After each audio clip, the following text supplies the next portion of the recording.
Okay, good evening, everyone. My name is David Cashman. I work with Seb Housing, and this is the information session for the affordable apartments at Aspen Heights, Amherst.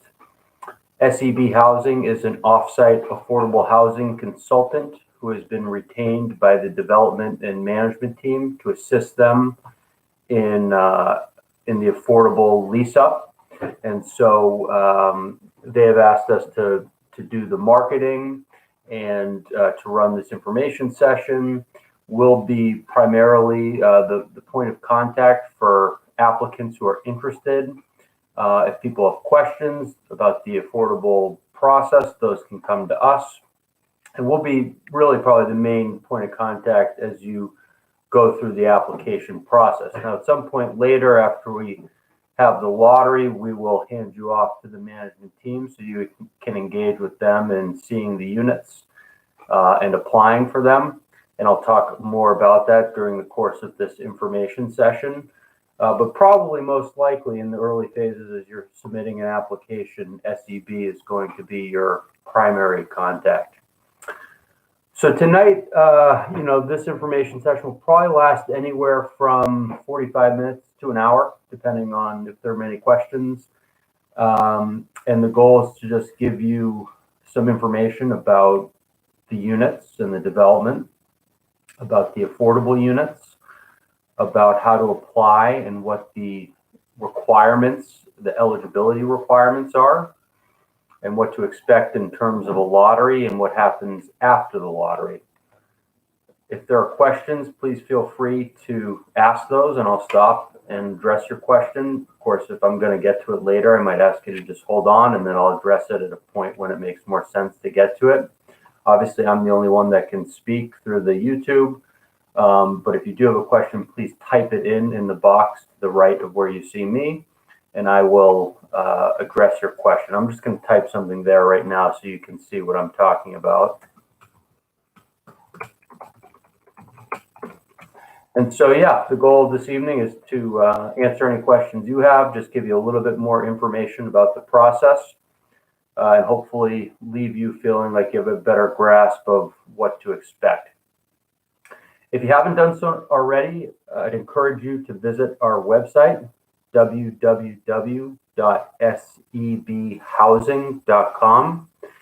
If you go under current lottery opportunities, and then you click on the Aspen Heights Amherst thumbnail, you'll be able to find a photo and the information packet, the application, and some additional information there.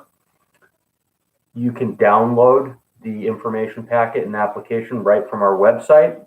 So that may be an easy way, if you don't already have it, to get those materials and to complete them, and then hopefully submit them back to us. On the application, on the very first page, we list our contact information, and we'll accept the application in various forms that people may want to submit. So we have a 24-hour drop box outside of our office in Needham. If that feels comfortable to you, you can come to our office in Needham and drop it off. If you want to scan it and email it to us, that's totally fine. I think the majority of applicants do it in that fashion. You can fax it to us. You can snail mail it to us. So really whatever works for you works for us. And I guess I would say generally we'll communicate with you by phone and email. In general, I'd say email's probably best, but really, whatever works for you, we want to answer your questions and help you through this process. I would also encourage you, I just said that, if you want to visit SEB's website, I think that's a good idea. Aspen Heights Amherst also has a website. I'm sure many of you are maybe familiar with it by now, but if you haven't been there, I'd recommend taking a look. You can look at some of the floor plans and photos and get a little bit more information about the actual units. So with that, let me just give you a little bit more information about the units and rents, and we'll kind of get going. So this development in total is going to have 88 brand new rental units. 11 of those units are going to be made available through this process, and we expect, last I heard, that units should be ready this summer, I think towards the end of the summer. These apartments, the affordable apartments, will be rented to households with incomes up to 80% of the area median income for this geographic region. The apartments themselves are high-end. They feature stainless steel appliances and granite countertops, consistent with many brand new communities. This community will have some very nice amenities, such as a 24-hour fitness center and a club room, a computer lounge with private meeting spaces. It's also very conveniently located close to downtown Amherst, and it's close to both colleges there, and there are shops and eateries and restaurants in the town square that are accessible from this development. Of the 11 affordable units, the breakdown is as follows. 2 of them are 1-bedroom units with 1 bathroom. They're about 530 square feet, and the rent is $1,366 per month, and that includes all utilities, and there is parking on site. There are 7 2-bedroom units with 2 baths. Those are about 660 square feet, and the rent for those is $1,537 per month. Also includes utilities. And there are also 2 3-bedroom units with 2 baths. Those are a little under 1,000 square feet, and the rent for those is $1,707 per month. One of the 1-bedroom units is fully built out for persons with mobility impairments, and one of the 2-bedroom units is fully built out for persons with mobility impairments. If that applies to you, there's a question on the application that asks about it, and there will be separate waiting lists for those, and priority for those units will be given to households who need those features. So if that does apply to you, make sure to answer that question that you do need those features when you submit your application.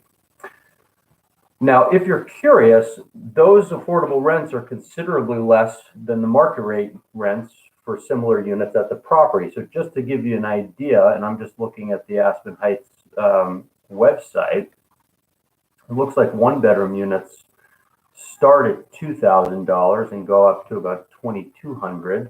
Again, the affordables are at $1,366, so more than $600 less.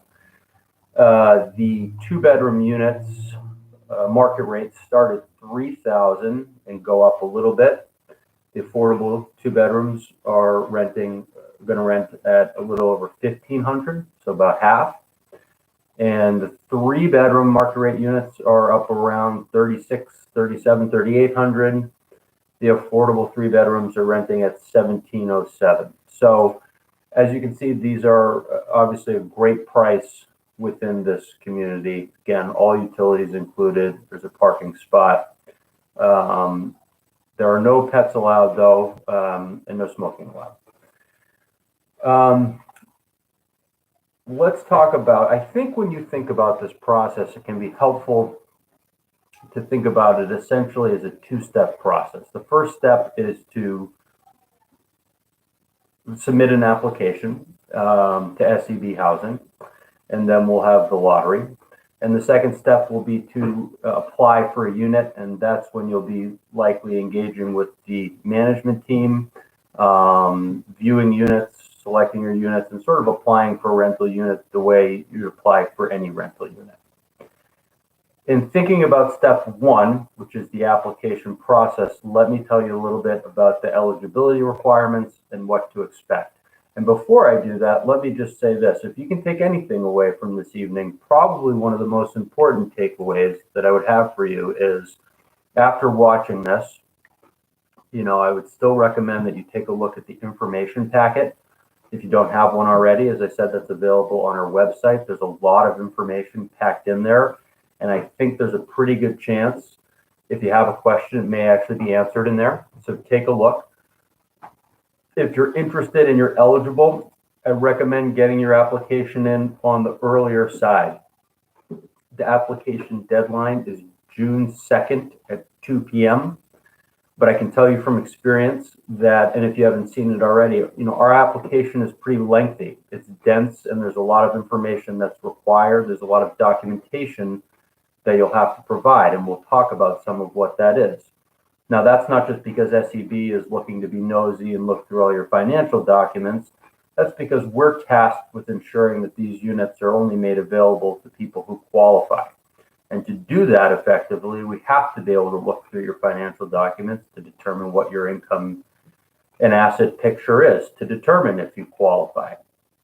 So as you look through that application, you will see that it is pretty lengthy. It's honestly, the documentation that you provide is similar to what someone would provide to a bank if they're trying to get a mortgage commitment.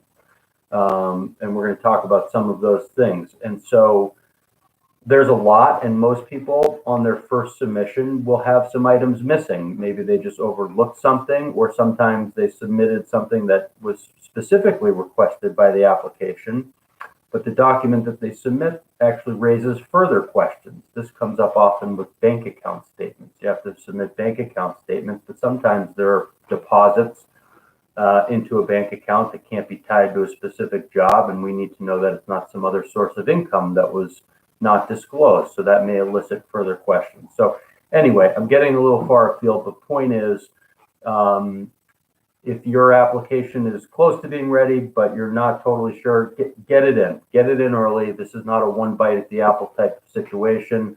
If there's stuff missing, we'll let you know what it is.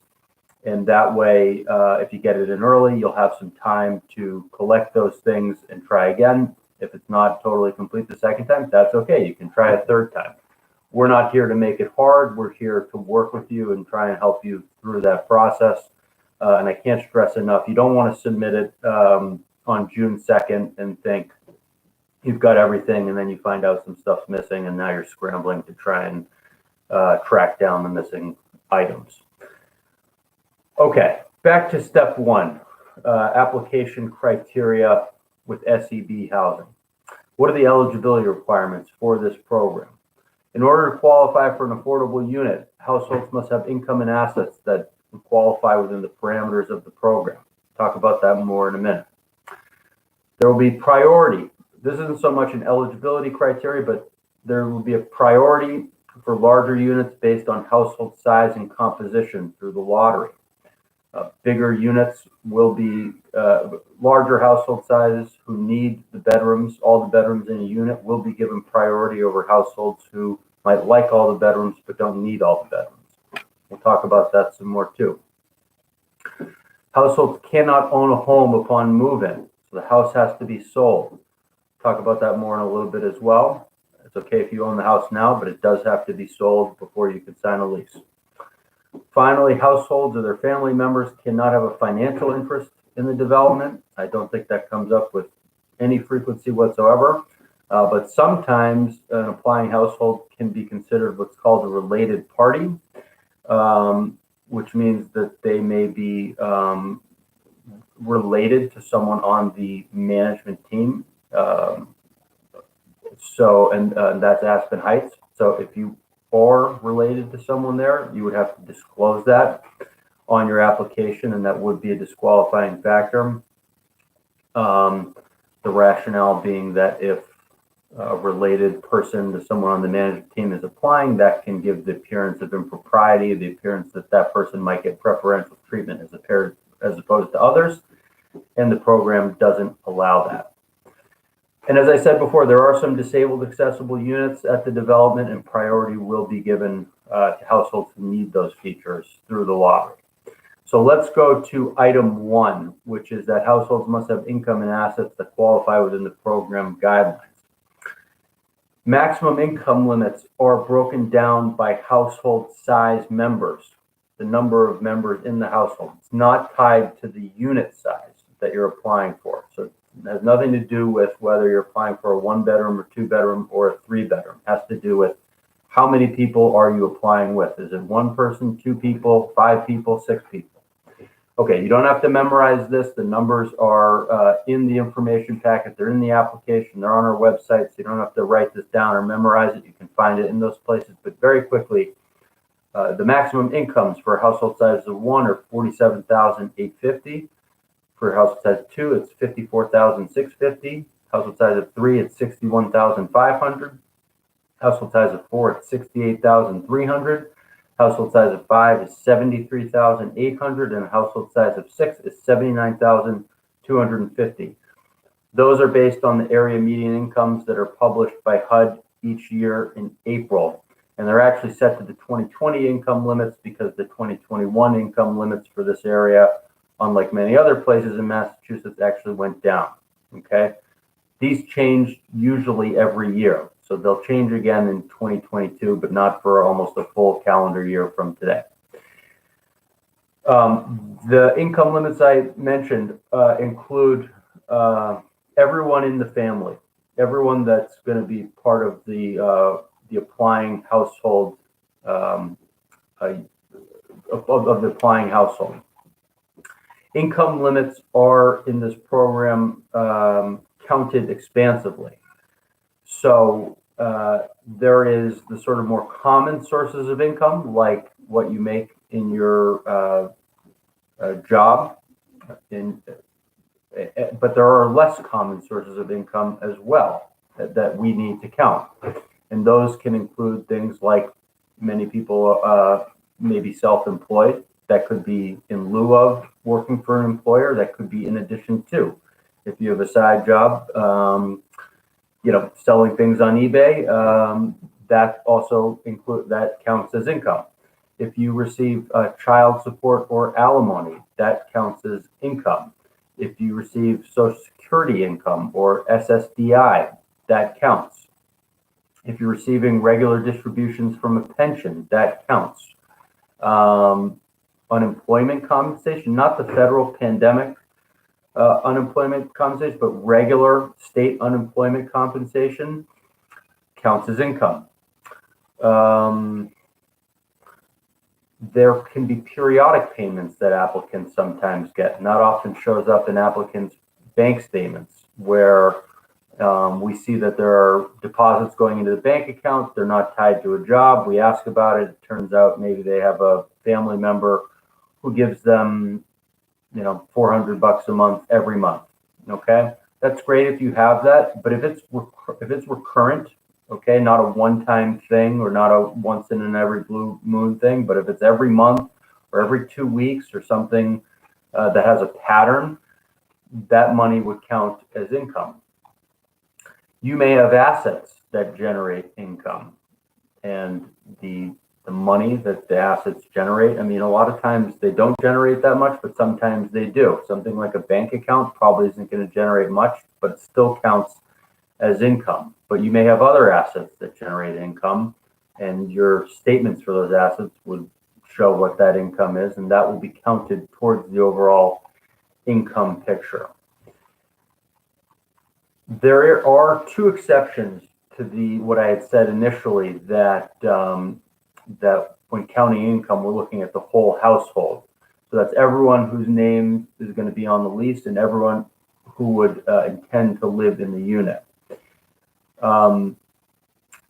We don't count the income of dependents if the income is from a job. Okay, we don't count the income of dependents under the age of 18 who if the income is from a job, and we don't count income over $480 for full-time students who are dependents. So if you have a child who is working full-time and maybe they do pretty well, maybe they make $6,000 in a year, we only count $480 of that. The rest of it does not get counted towards the income analysis. The specific sources of documentation that you have to provide for each income source are listed in the application. So take a look through those. There's also an income chart that will help you think about what your various sources of income are. I recommend to go through that carefully just to make sure that you don't overlook something. And then when we're looking through your documentation upon applying, we say, oh, looks like maybe you overlooked this source here. So take some time when you fill out the chart just to help you think about what your various sources of income may be and whether they may qualify as income in this program. Similar to income, you do have to provide documentation of your assets. Now, the thing about assets is there's no asset limit in this program, right? We talked about how there were income limits, and we talked about what those were for each household size. But with assets, there's no asset limit. So you may have quite a bit in assets, and that's probably not going to disqualify you from being eligible for the program. The kind of important thing about assets is that, as I mentioned before, sometimes assets do generate income, and that income from the asset does get counted towards the income analysis. But some of the assets that you will have to provide documentation for when you apply include checking account statements or savings account statements. I think most people probably have a bank account, so you have to provide bank account statements. Most banks, I think all banks, you can download those statements every month pretty easily. So hopefully that's pretty easy to get. You just have to get the last 3 months of those, I think, and submit those. In this day and age, a lot of people use money transfer applications. I know I do. So I use Venmo, use PayPal. When someone Venmos me, it sits in the Venmo app until I use it to pay someone else or I release it to my bank account. Well, when it's sitting in my app, that's kind of effectively the same thing as having money sitting in my bank account. It's an asset, and that counts. So we need to see statements from your Venmo account or similar type Cash App account. You may have a trust with your name in it. If that's the case, we need to see the trust documents. Retirement accounts, we need to see documents relative to those. Maybe you own stocks, maybe you own bonds. We need to see documentation for those. Or maybe you own real estate. As I talked about, you can own real estate when you apply. Okay, you can own real estate when you apply. You cannot own real estate at the time you would go to sign a lease. So if you're someone who owns a home now, you would just need to figure, look, I'm going to have to arrange to sell this home before I can actually sign a lease at this property. And what that would mean when you're applying is that if you're otherwise eligible, then unlike otherwise eligible households, we give you a conditional approval, which says you're approved, but for this fact that you own a home, you can't own a home, so you have to sell that home before you can actually sign a lease. But we'll move you through the process for the time being. Just know that if and when it comes time to sign a lease, you're going to have to sell that home. Yeah, that's kind of, I mean, we could talk at length about income and assets. There's a lot to say, but everyone's picture differs. And probably the best thing to do is just take your time when you go through the application. If you have questions specific to your income and asset picture, you can always reach out to us and we'll work through it with you. There is no minimum income, and this is a question that we get asked with some frequency. There's no minimum income in this program. Okay, so technically in the affordable housing program, you could make no money and the program would say, well, you're under the income limit, right? There's this threshold up here. This is the ceiling. You make zero, you're under the ceiling. You're program eligible. Okay, fine. But the management team, and this is really true for basically any management team, they want to know that anyone potentially leasing a unit is actually going to be able to afford it, right? Doesn't that in month 1 or 2, the applicant's not going to say, hey, I can't pay my rent. And so they use a rent to income ratio of 50%, which means basically, and this is, they do this on the market rate side as well, which is basically just saying that an applicant's income has to be 2 times more than the monthly rent. And that's pretty generous. Some management teams say it's got to be 2.5 times. Some management teams say it's got to be 3 times. But here they've limited it to 2 times. And so what that means is that for For a one-bedroom unit, and notice now I'm talking about the bedroom size that you're applying for. I'm not talking about the household size, right? For income limits, we're talking about household size. For minimum income screening, it's bedroom size because it's tied to the rent, which is based on the number of bedrooms, not the number of applicants. But for a one-bedroom, household would have to make a little under $33,000. For a two-bedroom, they'd have to make a little under $37,000. And for a three-bedroom, they'd have to make about $41,000. Again, this is in the information packet. There's a whole section on minimum income, so you can look there. You don't have to memorize those numbers. Now, let me say something else. The minimum income screening it's income and assets, right? So I had said for a three-bedroom, it's got to be about $41,000. But if you make $30,000, but you have $20,000 in assets saved in the bank account, then from SEB's perspective, we wouldn't say that you don't make enough, okay? Because we'd be looking at your assets too. The key here for you to recognize is that ultimately our job, SEB, is to see that you are eligible for the program, and the program has income limits. It doesn't have the ceiling, okay? It doesn't say anything about minimum incomes. We do that screening on behalf of the management team because it doesn't do you or them any good to pass along an applicant who is never going to meet their screening criteria. But ultimately, you will need to demonstrate to them when you go to apply for a lease that you do have sufficient income and assets to meet their lease screening criteria, okay? So the fact that we may say, hey, it's good enough for us, that doesn't mean that the management team has said the same thing.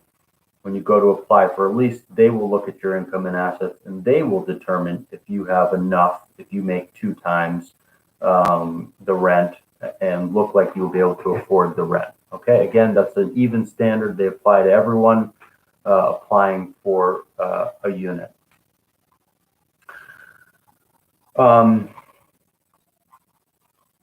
Let's talk about, so when you,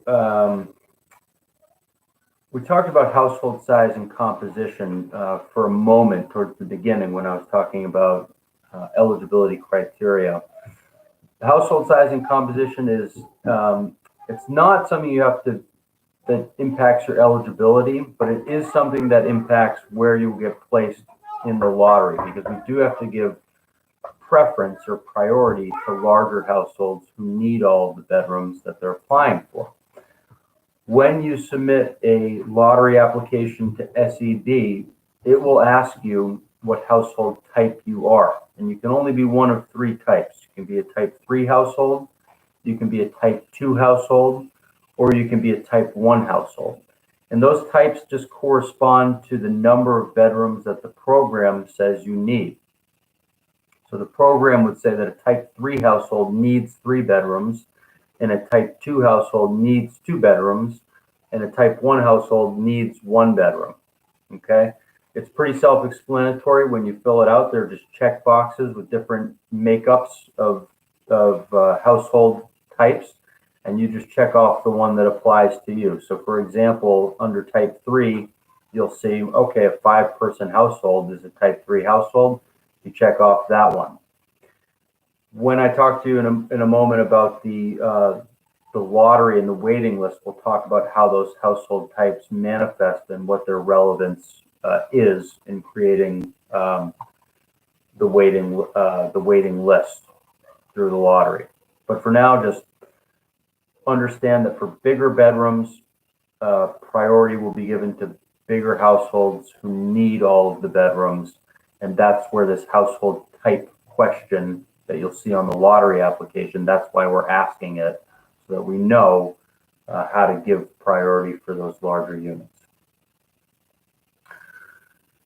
You might ask, well, can a type 1 household apply for a 2-bedroom unit or a 3-bedroom unit? Yes, they can. Can a type 2 household apply for a 1-bedroom unit or a 3-bedroom unit? Yes, they can. Any household type can apply for any bedroom size. The relevance will just be in how we create the waiting list and who's going to get, priority over whom. So when you submit your lottery application to SEB, and again, hopefully you'll do that early so you give yourself time in case anything is missing, we'll correspond with you. And if anything's missing, we'll let you know what it is. If you're not eligible for some reason, we'll let you know why and what our rationale was. And if you think that we missed something or want to dispute it, you can let us know. If you are eligible, you will get a lottery application number and letter. Take a look at that when we send it to you. Make sure that the information that we put in there corresponds to what you think you put in your application. In almost all instances, it does. Every once in a while, we can make a mistake. We put you down as a type 2 household, and you say, wait, I'm a type 3. That's what I checked off. So just take a look at it. It's certainly easier for everyone if we can fix it in the moment rather than after we've run the lottery. That letter will have an application number, and that application number will be in the form of A.blank blank blank, starting with A.001, followed by A.002, and so on and so forth, for as many eligible lottery applications as we receive. Those lottery application numbers don't really have any bearing on anything. They certainly don't have any bearing on where you are in the lottery. It's just an anonymous way of keeping everyone's information anonymous when we do the lottery, so we're not using people's names. When we do the lottery, you'll just want to know what that number is. But of course, if you forget, I can look it up for you. The lottery will be in the same. It's going to be the same format. We're still doing everything virtually. The lottery's on June 14th. We'll do it right here from my home. People can tune in via YouTube, or if you want to call in, you can. These lotteries are a little bit different than what people typically think of when they think of a lottery. Usually when people think of a lottery, they think of winners and losers, or a question I get a lot is, well, how many people get picked? Which implies that other people don't get picked, and too bad. And that's not how it works. Okay, the way that these lotteries work is that every single household who is eligible for the lottery will be placed in the lottery and will be picked. Okay, and when we do the lottery, we will create waiting lists. That will not happen immediately. I'll create the waiting list within a few hours of the lottery. The waiting lists are what establish the order of priority for moving forward in the next step of the process, which is to apply for a lease with the leasing office. Okay, so just saying that again, you submit a lottery application, we run the lottery, we pick every single eligible household's number in the lottery, and it's nothing fancy. Maybe we should update this at some point, but this is the lottery box. Okay, to say it's nothing fancy is probably an understatement. It's pretty simple, but it works. And everyone, so I will have everyone's lottery application number on a note card. I'll put all of them in the box, and I'll draw them out one by one and hold the lottery application numbers up to the screen and call them out so you can see them. So we do the lottery, and then within just a few hours, I will create the waiting list. Those waiting lists will be ordered top to bottom in the order of priority. The household will get to move to the next step, which is to apply for a lease with the leasing office. Okay? There will be multiple waiting lists because there's going to be a waiting list for the 3-bedroom units. There's going to be a waiting list for the 2-bedroom units. There's going to be a waiting list for the 1-bedroom units. There's going to be a waiting list for the 1-bedroom disabled accessible unit, and a waiting list for the 2-bedroom disabled accessible unit.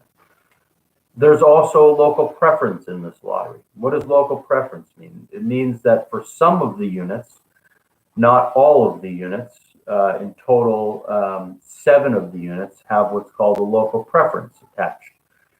That means that the town of Amherst, and the program allows for this, has requested that certain quote unquote local preference households get priority as compared to households who don't qualify for local preference. Local preference means that a household lives in Amherst, that they work in or for the town of Amherst, or that they have children attending the Amherst school system. And if you apply for local preference, and you'll notice it's one of the questions on the water, you'll have to demonstrate that you qualify.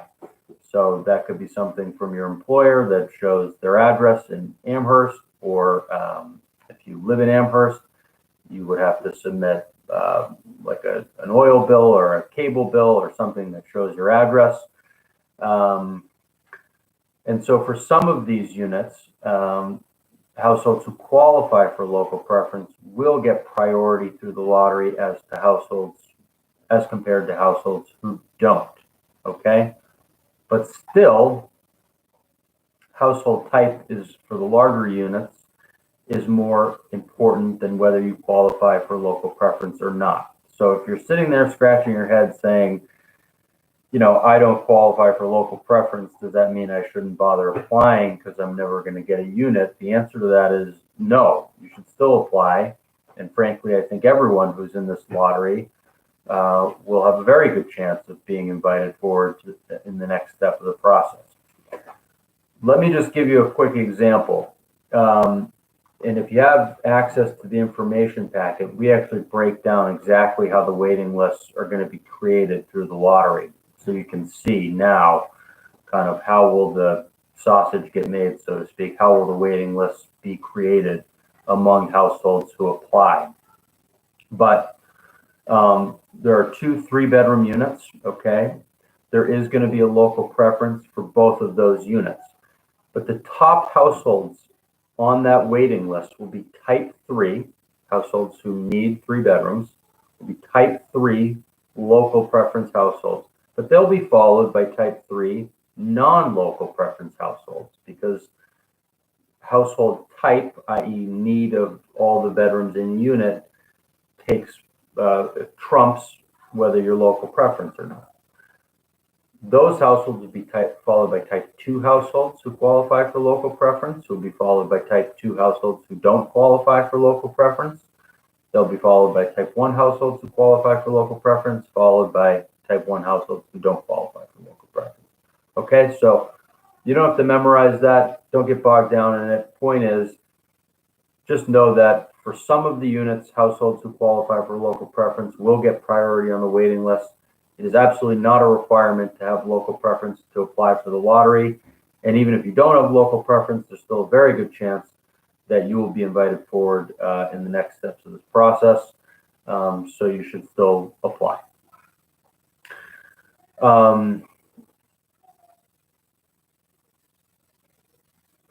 Because there are these priorities that we have to implement, that's the reason why when we do the actual drawing in real time, I told you how it'll be right here, and I'll be, pulling numbers out of our lottery box and holding them up to the screen.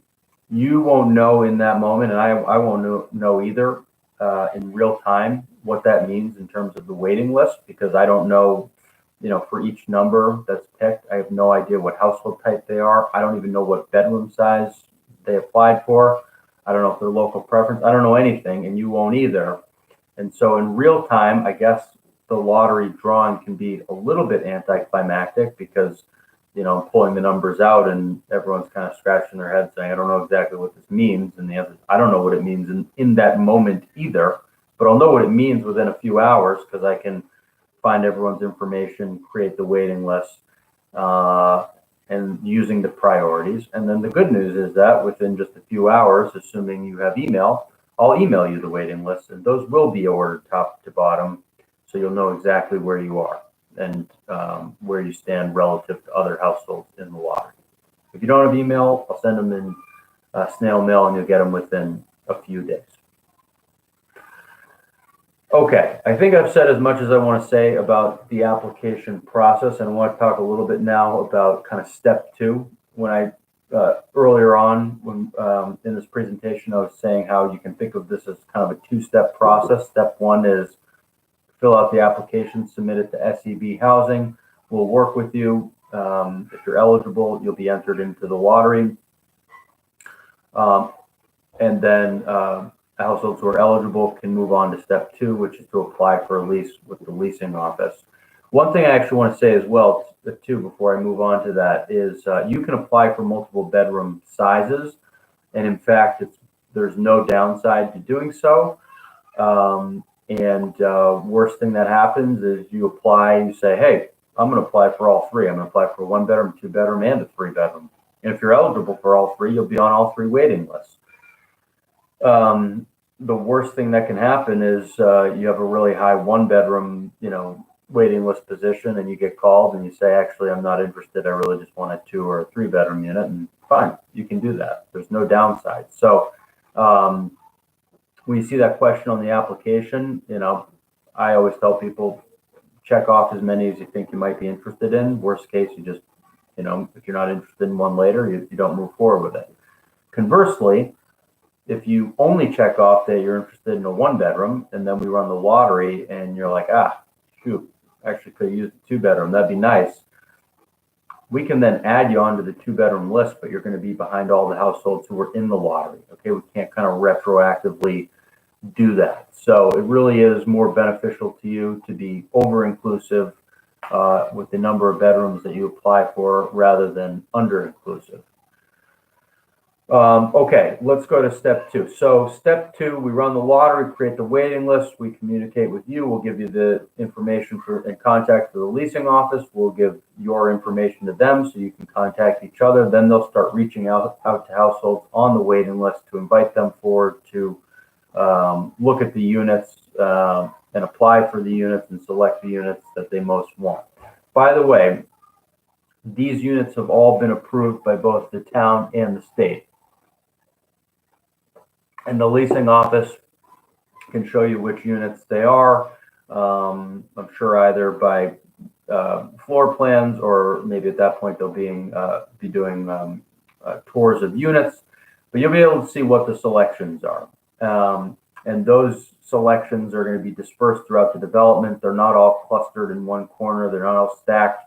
They're not identifiable as affordable units from the outside. So they're really kind of a pretty even representation of the units as a whole within the development. And they're on in various locations and not identifiable as affordable units from the outside.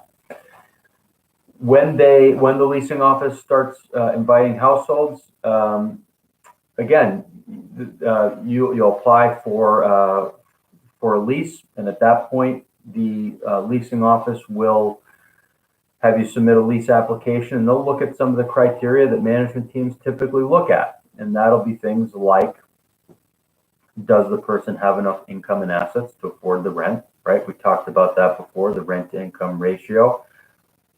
Not a program requirement.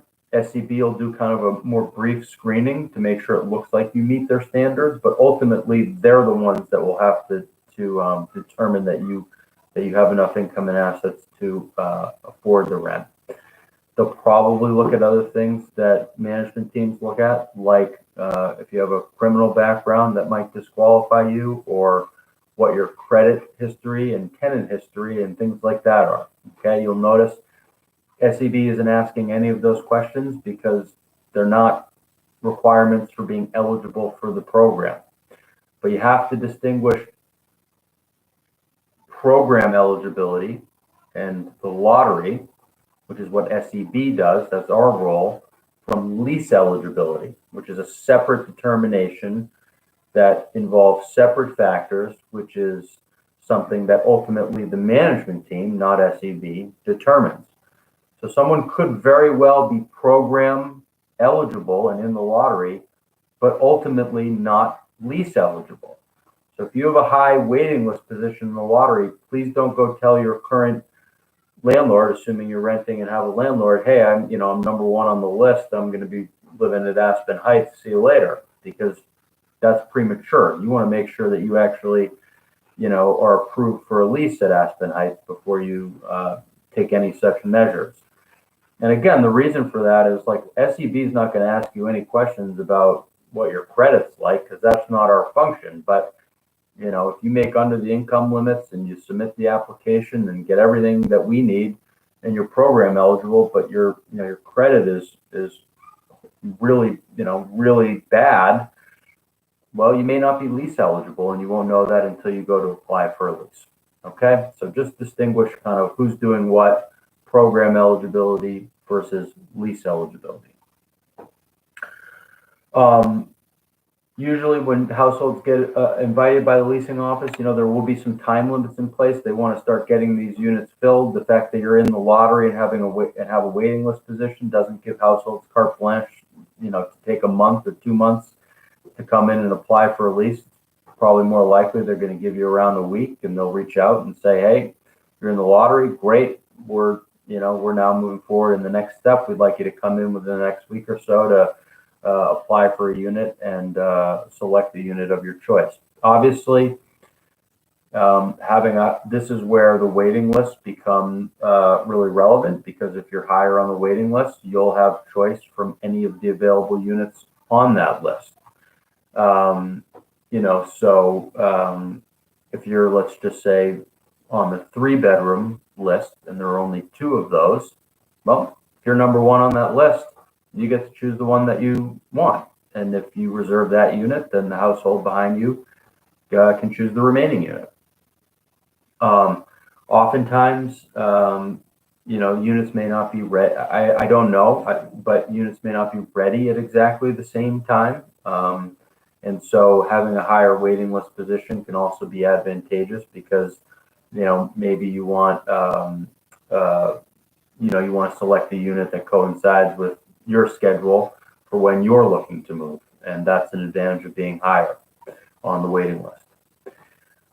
If you are lease eligible, great. You can go forward and work with the management team to sign a lease for your unit. And that's great. You're kind of done. You've gotten through the process, and hopefully you enjoy your new unit. One thing I should say is that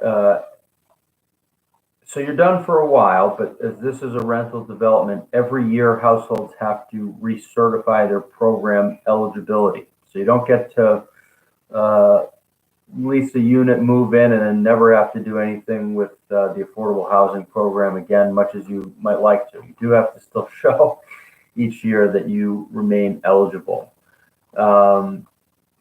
The good news is that the program builds in a pretty nice window where households' income can go up quite a bit in year 2, and they can still remain eligible. So just to give you an example, a household size of 1 applying originally today to get into the lottery can make up to $47,850.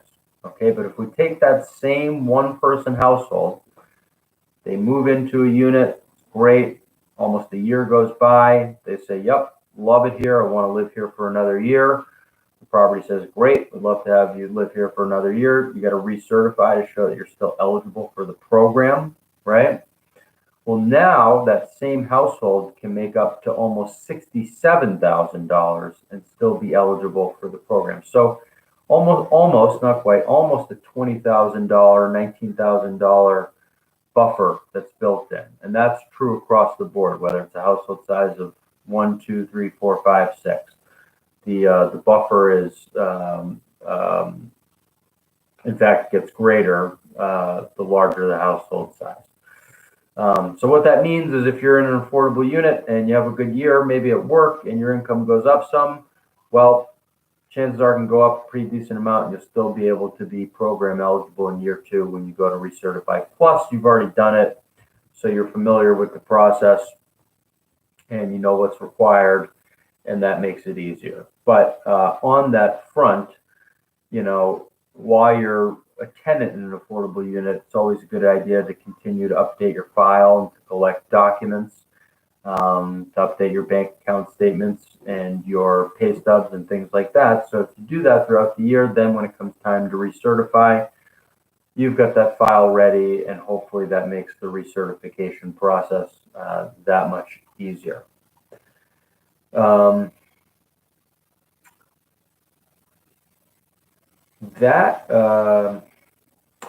No co-signers or guarantors. Okay, this is a question that comes up some, and I know that this development is close to some schools, so that may be more likely to be an issue. But you can't have a guarantor or co-signer, so keep that in mind.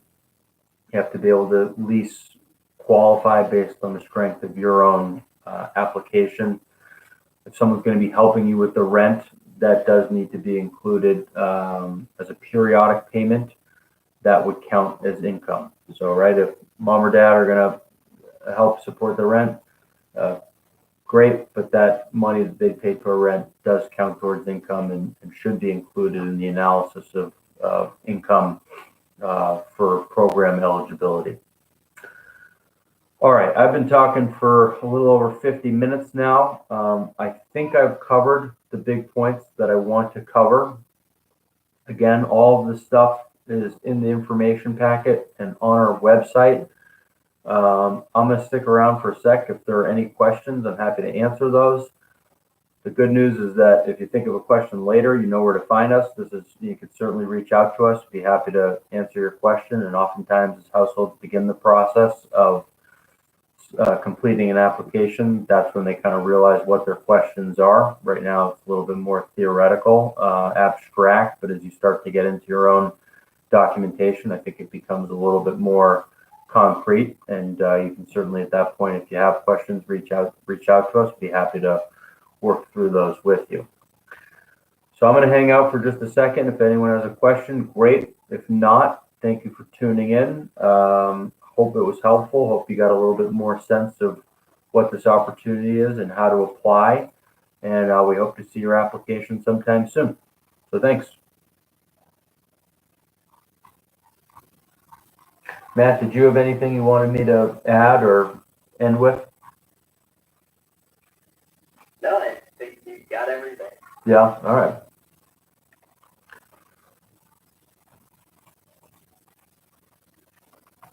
All right, that's going to conclude it. Thanks, everyone. I hope everyone has a good night. Matt, you still